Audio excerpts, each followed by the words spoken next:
Hello, welcome to Sarah's Crochet Podcast. This is episode 3, I believe, and I am coming to you from Wasilla, Alaska. It has been a while since my last podcast. It's been about a month.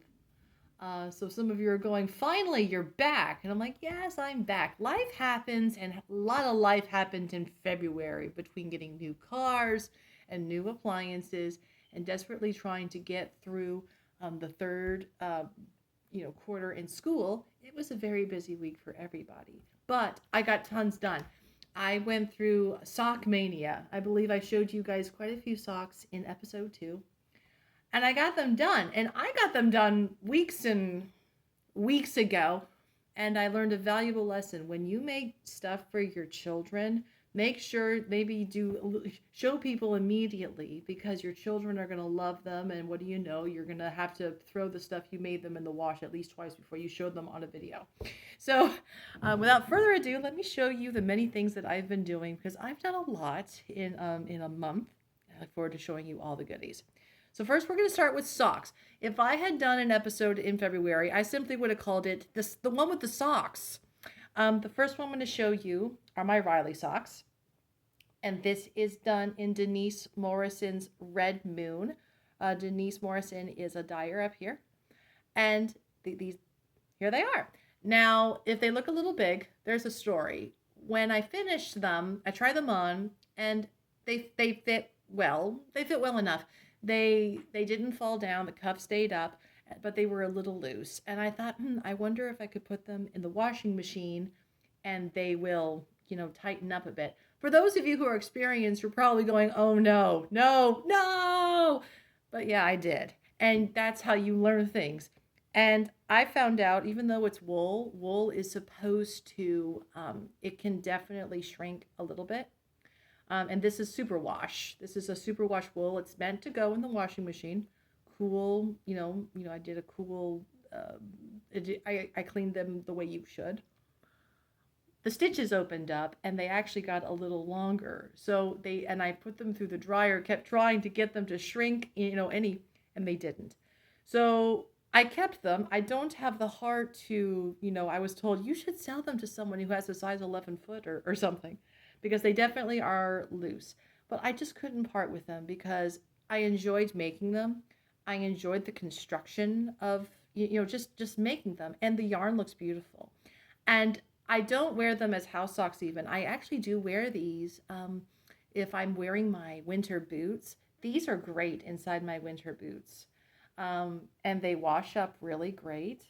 Good grief, I have thrown these in the wash a few times, but they look wonderful. So I wish I could wear them around the house. I'm going to have to do it again. One of the things I need to learn to do is how to swatch in the round. I'm used to doing, just your straight swatch, but these require in the round. And I literally went by, I'm going to use, the hooks I used were a D hook and a C hook. I think the biggest hook I used was an E hook for a fingering weight.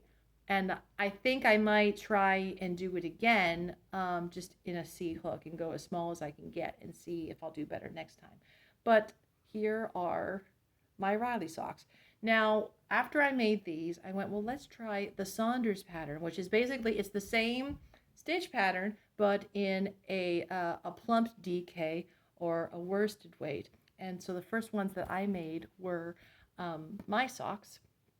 So let me see. These are, actually, those are my husband's, and then these are mine. So these are my socks. They have been washed a couple times. These turned out so much better. So what I did was I got out the hooks that they suggested. This is, I don't have the actual ball left over, but this is the yarn. It is Chroma. It's Knits Picks Chroma, and it's a worsted weight. And it's 70% superwash wool with 30% nylon. And you get 198 yards for every 100 grams. And this is the Cousteau. This is what I used for my son's socks. So this yarn is called Wednesday.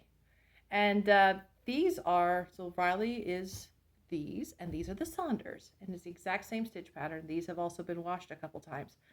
What I did, instead of swatching, is I figured it's supposed to be tight. So I did the hook sizes that you're supposed to, that they recommended. And when I got to the one that the cuff would be nice and tight, I went, that's it. That's the size I'm going to use for the entire sock. These socks fit really, really well. These are great for house socks. I made a pair for my husband, and I love how it almost looks like the yarn knows, because look how dark it gets. Then there's my heel construction. Then there's the foot. And then it changes very slightly to slightly darker for when I do my toe. And it's the same thing here. Cuff going down into a heel. Then it gets much darker. I just love that gradient. So these are really great for around the house. I have worn these. They are snug. They stay up. To be fair, it is not the size that would be true to my foot measurement, but with the way I crochet, and in this yarn in particular, the sizing was much smaller. I used a much smaller size. So what I'm thinking of doing is buying the yarn that Riley and Saunders actually uses and swatch it and see if it plays any different than the chrome. I was able to get, like, I did these two socks in a ball this size, and I had leftovers. And my husband went, "Where are my socks?" Because he saw mine, and then he wanted, because he wanted house slippers. So here are his. And what I did, he has a slightly larger foot than me, so I did a slightly larger hook, but the same size pattern, but the larger hook. And his came out really, really, really well.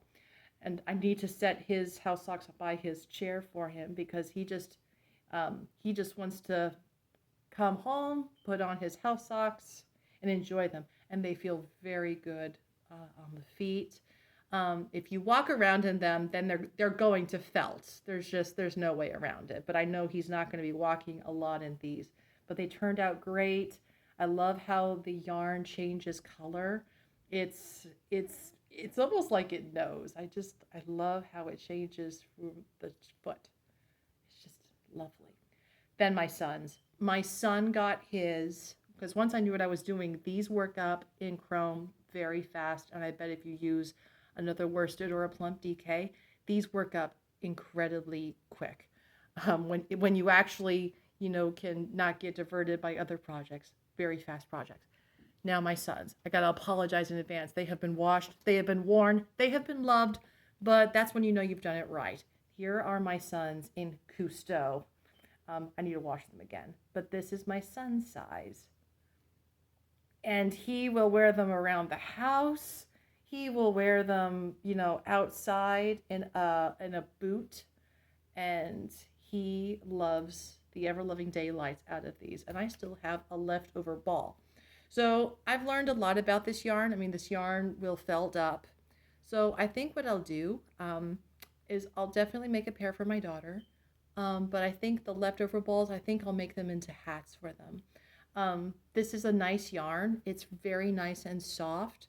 But I think I will use what balls I have left really for like maybe hats for them. But I'm glad I tried it. And there are different yarns out there. When it says a worsted, well, every worsted is going to be a different. And this does have nylon in it, so it does have the strength.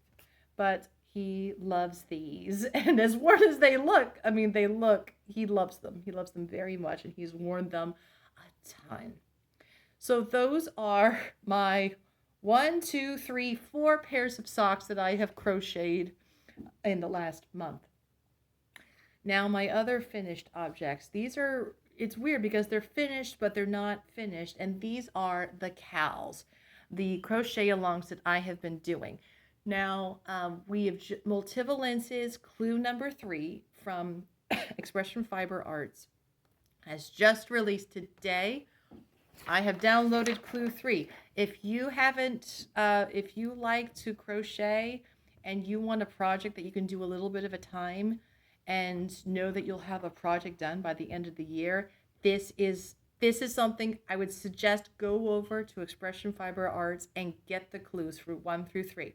It's free, and it's not it's just something a little bit every month, and you'll have something beautiful. So here is my finished clue 1 and 2, and I love it. I could not afford to do Expression Fiber Arts yarn for it, even with a discount. It's very expensive. So I went with Denise's yarns. And so I believe this one is Arctic Autumn. I'm going very Alaskan inspired yarn. And this one is Gold Rush. And clue 3 has come in. I will show you my third color. It's going to be a very big change in coloring, but I'm looking forward to that. Let me see. Come on, Hook. Come on. You behave now. There we go. And this is, well, are you going to behave? No, you're going to be a stink bug, aren't you? Very good. Okay. This is, I believe, Arctic Cave. You know, this beautiful blues and the grays, and it's going to be a wonderful contrast to this. I will be doing a separate video. I'll be doing my second video of slow crochet as I work through clue number 3. And I invite you to join me. Only 9 rounds. I can't tell you exactly what's in the pattern. That wouldn't be fair. You got to go and get the pattern for yourself. But my next slow crochet video will be on working the 3rd clue. Beautiful. We've got, you know, my goodness, this is only 3. So we've got 12 and 9. We got 7 more colors to go. I cannot wait to see how this explodes and gets bigger. I'm looking forward to it. But I think we've got a ways till then. My next finished thing, that's, well, I've done the clues. I got more clues to do, but I have found a blanket, and this is the Hearthside blanket. This was Expression Fiber Arts Cal from last year, and I used all their colors because I went, you know what, I'm going to use colors that I don't normally do. Let's see how they work. Well, they know what they're doing because it's turning out really great. This pattern, you've got to get it. Hearthside is wonderful. So, oh, it's so awesome. Okay. Gotta make sure I've got the wrong side facing you guys. Oh my goodness, I love this pattern. This is a wonderful pattern for blankets. So it is copying the log cabin quilt idea. So I need to, how do I want to show this properly? I want to show it like this. So here you have, just like in a log cabin quilt, you have your center square with this beautiful motif in the middle. And like in a log cabin quilt, you have your strips that go along here. Then the other strip comes down. Then you have this that goes all the way around the whole thing. And here's the first long strip. I am loving it. And then what I'll do is I'll join here and I'll do the exact same thing as I did here. And this is wonderful. This uses worsted weight, 1 ball per color. So this is great for when you go to like a fancy yarn shop or a fiber festival and you go, well, I can't just buy 1 ball. Yes, you can. Make yourself a patchwork, style blanket. So let me see if I can finagle my camera a little bit. So these are all very warm colors. So I started with leaves. And then this one, let's see. I wish I could call it my queen bee because that's the first thing I think of. It's monarch. Monarch butterfly was the inspiration for this, but I always think like a queen bee, honestly. That's me. So this was monarch. Then, so this would have been January clue, February clue, March's clue. This red right here, I love it. It's called Red Flame. And I love how when you look at a flame, it's not just red. Like you'll get hints of blue. And there's a variety in a flame. It's not just pure red. So January, February, March, And then here's April. This is caramel popcorn. And then the next color, this is April. I was on a roll. Once I fell in love, it was like, okay, we're going now. So this is called Juan Chaco. To be fair, what's really funny is that as I've crocheted this, people have told me that they love all the colors, but they love this one. And what I find hilarious about this is that this is my least favorite color. And everyone who sees me crochet with it is like, oh, that's amazing. It ties so well with the others. And I'm like, I'm so glad you like it. Now, I'm not saying I detest it, but it is just really, it's shades of different reds. And it's lovely, and I know it's going to work. But if I had to pick my favorite color out of all of these so far, it would actually be the red flame. But this is a fun pattern. And when I do the next strip, I'll just move it to the side. I'll do exactly what I did here. And I had all my balls caked because I just couldn't wait. I think my next one is this. I'm pretty sure this is it. Yeah, this is it. Because I just went ahead and went, let's cake them all. Because this is an easy, it's once you get started and you know what you're doing, it goes very, very quickly. I believe this is the next one. This is Toadstool. Yeah. So this is Toadstool, and it's going to go on the next side. And I'm like, oh, I'll show you all the colors. So you've got Toadstool. Very nice. Then they're starting to get cool, but it's still looking warm. Let's see. Then we've got Friends. The picture showed like 2 kittens. So this is a slight difference, but I'm looking forward to seeing a slight difference in color.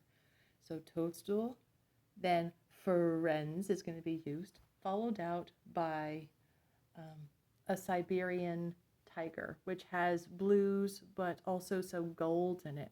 What's funny about this is that this is an oopsie ball of yarn, which is annoying. It's funny because their oopsie balls of yarn are still gorgeous, but hey, I'm glad I can use an oopsie.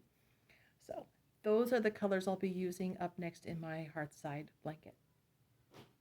So let me put those away. So a big project that I finished, I started back during the end of the world. You know what? I need to go take care of that. Just be right back.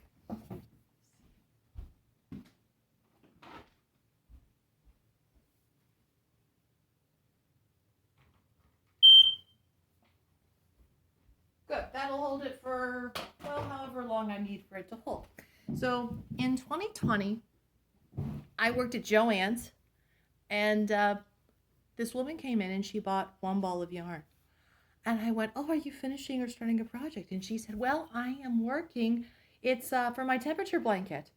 And I went, what's that? Because I'm not on Facebook or any of those things. And she said, oh, it's a blanket where, depending on the temperature of the day, you use a color to show that day. And so every day you crochet a line, and at the end of the year, you have a blanket.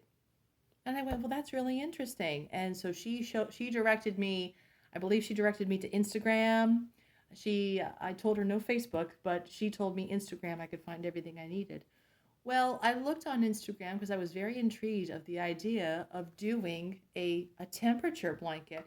By the time I found out about it, though, it was way too late to try and catch up, so many months to get to where we were in that year. And but I was very intrigued by the idea of doing a temperature blanket. And I went online and I went to Instagram. And what I saw were blankets that almost looked like because you would like a color chart, really, because you would get maybe blues, a spike of green, and then it would change back to just back to solid colors for so long. And I thought, doing that in single crochets or double crochets, and if you're doing a blanket width, that's a lot of chains, and doing that for 365 days, that would be boring, to me at least. That'd be boring and monotonous, and I would give up halfway through the year. So I played with the idea of, well, what if I did it in granny squares? Because there's 7 days in a week and there are 52 weeks. I could do 52 squares, join the squares, and I would have next year's blanket. So I looked up a chart that they were using for the temperatures for the colors, and they had like 98 and up was the dark reds, and then dark reds, regular reds, pinks, yellow, teals, blues, and then the bottom temperature was 30 degrees and lower, all being dark purple. And I went, well, this could work, sort of. The problem being is that if I do this according to this, chart, over half the year is going to be purple and we'll never see red, because in Alaska, we're not going to see 90s. We might see 80s once. And, the hottest we get is usually high 70s. And I took this chart to my husband. My husband doesn't crochet, but he's very good at, I don't know, he's very good at construction. He's very good at going, I know how to make this work. And he went, okay, the person who made this chart, Sarah, is thinking lower 48. So we're going to have to chop off the temperatures for 90s, 100s, 90s, and 80s because we won't see it. So he said, we'll make the dark red, at the most, it'll be maybe 81 degrees because that's the hottest we'll see. And then he went, well, we can't just have 2 shades of blue, we need 3. So he expanded it to 30 degrees, 20, 10, 0, -10, -20, -30. Suddenly, I had 3 shades of blue and 3 shades of purple, and the palette opened. And so I, through the course of 2021, started working on a temperature blanket. And as I was working through my squares, he went, wait a second, Sarah, you can't do 52 squares. Because if you do 52 squares, it's not going to be blanket shaped. It's going to look like a giant, like a wall hanging, because it's not going to, you're not going to be able to do it. So you might want to figure out a way to add 4 more squares, 56, because 7 by 8 will make it so much more like a blanket. And I figured out, I know what I'll do then. My final 4 squares will be the winter, spring, summer, fall, which is really the first half of our winter because our winter is so incredibly long. I will do the 4 final squares will be the culmination of what has happened all year. Those are my final 4. So in 2021, I did 56 squares. I may have gone a little bit into January to finish the final 4, but it really was a year. Then I had a stack of squares and I had not joined them as I went, which was stupid. I should have done that. The next time I do something like this, I will join as I go. And I had a really wonderful friend who showed me how to join squares together and how to, and she helped me get these all connected. So a big thank you to her and a big thank you to my husband. I'm the one who crocheted all of it. But here we have 2021 in squares. This is going to be hard for me to show all of it, but holy cow, it is so warm. So let me see. This is the first square in January of 2021. Going across. The darker the blue, the colder it is. The lighter, the warmer we get. I'm going to try my best to show all of this, but here is about January, February. Then yellow is when we get warm, and I hope you've noticed, right about here, I've got a story about this really, really dark red. It is the only dark red day of the year. All my squares were whip stitched together. And here's the rest of it. And this is my favorite square. This is the square that denotes summer, obviously. I love these squares. It's just so nice, and I can just curl up in it. There's definitely a wrong and a right side, but it is big and it's big and wonderful, and I love it. And holy cow, is it warm. I thought about doing a border, but I decided against it. I really like the idea of just having the sewn squares. I would have done like a granny, around all around it in white, but I decided against it. I've got to tell you about this dark red day. This was in July, and the the end of the world was really starting to pass, and people were realizing we were going to make it, and things were starting to open back up, and the Alaska Fiber Festival came back into full swing, and it was in downtown Palmer, which is one town over from where I am, and it was the hottest day, and it was ridiculous. This dark red denotes if it's anywhere between 79 to 81 degrees. So this dark red was the hottest day of the year, and it was during the Fiber Festival, and it was quasi outside. It was kind of covered. It was open air. You just walked into our Alaska State Fairgrounds where the Fiber Festival is held. But I just found it funny. Yes, the hottest day of the year is the day that we're all going to go out and look at yarn. Joy. And it was the only day that was that hot. But I love this. I almost look at it kind of like you could almost use this as a sampler of, oh, I like that. I want that in a regular blanket. This to me almost looks like, I don't know, it reminds me of a circus. It's just the colors are so fantastical. Pink being it's getting warm. Yellow is happy. We like yellow. Yellow was good. Teals were very good. I taught third grade in 21, and I had students going, Miss Sarah Beth, purple was bad. Purple was very bad. Where's my bad day? We had a bad week. 1 week. Where are you at? I'll never forget you. It was one of those weeks where you don't. This is it. Holy cow. Purple icky. Dark blue icky. This purple even ickier. And I had students go. They were pulling for the dark purple. Luckily, we never reached it. They said, Miss Sarah Beth, what happens when we get to the dark purple? I said, hopefully you don't come to school, because I won't. It'll be over -30, and I don't know if I'll get my car to go anywhere. But it was so annoying having to go outside knowing it was, 10s to -10s. It was horrible. But my favorite one, I love this square. This was us coming out of winter into our spring, into our summer. This was a beautiful, I love this square. I just love the variety of color in it. If I were to make a blank, I'd like this. I would use this as my template. So this is my 2021 blanket, and my hearth fire would be considered my 2022, even though it's getting made this year. Oh well. And then my blanket for this year, obviously, is the multivalent. So I like the idea of having a blanket that really sums up a year. So hearth side, this has been used a lot already. It is loved. I love this blanket. Would I do another granny square blanket like this?